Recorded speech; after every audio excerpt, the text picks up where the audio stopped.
আমরা ভীষণ 14 ইঞ্চি এসিডিসি এবং লেক্সো 14 ইঞ্চি এসিডিসির একটু অ্যানোমিটারের ডাটাগুলো দেখছি আসলে এয়ার ফ্লোটা কেমন। সো বেসিক্যালি অ্যানোমিটার আমাদের মিটার পার সেকেন্ডে 3.45 দেখাচ্ছে ভীষণের।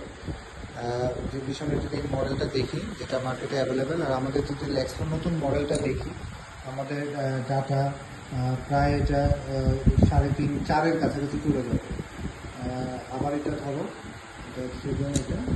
তো ঠিক আছে, তো আমরা দেখতে পাচ্ছি যে এটা আসলে 3.6 স্টেবল হবে। এটা আবার ইকুইপমেন্ট এটা 3.8।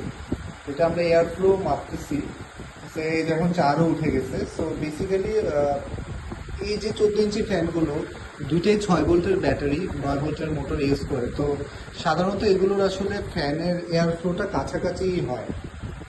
মানে আমাদেরটা একটু বেশি আসতেছে, কারণ এটা আসলে চার্জের উপরে ডিপেন্ডেন্ট। আমরা যেটা করেছি দুটারে সেম চার্জ কন্ডিশনে রেখেছি, দুটাই ফুল চার্জ করছে ব্যাটারি, সেম কন্ডিশনে রেখেছি।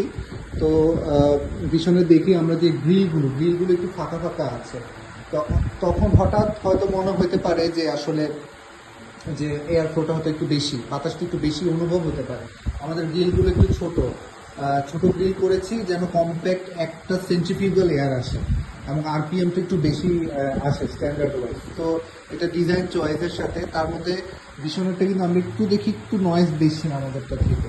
তো নয়েজ বেশি হলে মনে হতে পারে যে আসলে স্পিড বেশি, বাট বেসিক্যালি আমাদেরটা কিন্তু নয়েজ আমরা একটু রিডাকশন করেছি, যেহেতু এয়ার ফ্লোয়ের কেজের ডিজাইনের অনুসারে আমাদের ডিবি লেভেলটা একটু কম আসে।